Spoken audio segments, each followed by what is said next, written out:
అంటే ఒక పార్టీకి బాకాలు ఊదడం మాత్రమే. అలా ఊదకపోతే వాళ్ళందరూ జర్నలిస్టులే కాదన్నటువంటి ఒక కొత్త మెకానిజం సృష్టించేశారు. గత 40-50 ఏళ్లలో ఆంధ్ర రాష్ట్రపు రూపురేఖలు ఎలా మార్చారంటే, మనం ఒక సైకలాజికల్గా ఒక భ్రాంతిలో బ్రతకాలి. ఎలాంటి భ్రాంతి అంటే, ఇరాన్ అబ్బా సూపర్ సూపర్ సూపర్ అని చిటికలు వేయాలి. అట్లాగే ఇరాక్ సద్దాం హుస్సేన్ గొప్పోడు గొప్పోడు గొప్పోడు అని చెప్పాలి. అట్లాగా బిన్ లాడెన్ గొప్పోడు గొప్పోడు గొప్పోడు అని చెప్పాలి. అట్లాగే వీళ్ళు చెప్పే నాయకుడు గొప్పోడని చెప్పి తీరాలంతే. అతను గొప్పోడు కాదంటే వాడు సైకో. ఆయన గొప్పోడు దేవుడు అంటే గనక ఓకే నువ్వు మా భక్తుడు అటపడు. ఇది ఈ కల్చర్ లో భాగంగా రాసే వార్తలై ఆ కొడుకు అంటూ ఉంటది, ఖచ్చితంగా ఉంటది. ఇంకా చాలా కొట్టాలి వీళ్ళు, బాగా జగన్కి సిగ్గొచ్చేలా కొట్టాలి.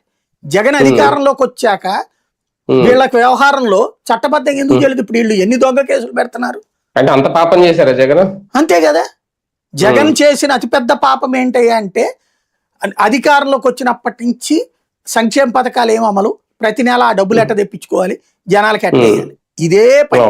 స్కూల్ డెవలప్ చేసుకోవడం, 108 పెట్టాలి, 104 పెట్టాలా, డెవలప్మెంట్ అనే ఆస్పెక్ట్ మీదనే పోయాడు.